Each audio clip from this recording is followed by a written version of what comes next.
Hello friends, welcome to your channel. In this video, we will see how we could use WebView in Android. Using WebView, we could load and display a website inside Android app. For using it, first we need internet uses permission in Android manifest.xml file. Let me edit uses permission internet. Now we will go to our activity XML file and type WebView layout width match parent layout height match parent. Will give an ID to it. ID I am giving is WebView. In the main activity binding.webview, here I am using ViewBinding to access the views of the XML file directly. If you do not know how to use ViewBinding, you could check my video on ViewBinding. I have given the link in top right I button and also in description. You could also use find view by ID if you want. So here binding.webview load URL. Inside load URL, you could give any URL of website you want to load in WebView.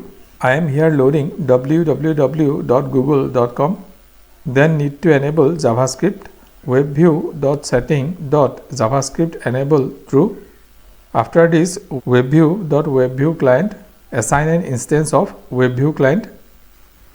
This code is enough for WebView to work. But when in WebView, we navigate from one page to other and then press the back button in our mobile, then the app will close and it will not go to the previous page because back button only handle activity back press, not in WebView pages history. So we need to write code to handle back press. For this purpose, we will override on key down method. If key code equal key code back and WebView can go back, we will call the method WebView go back and return true, else return super.onKeyDown. Now I will run the app in my real mobile device. It is installed.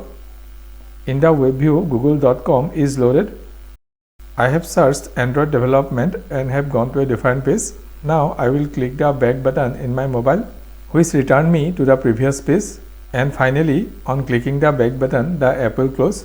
If this video is helpful, please give a like to the video. And to keep watching my videos, you could subscribe to my channel. See you in another video. Till then, bye and take care.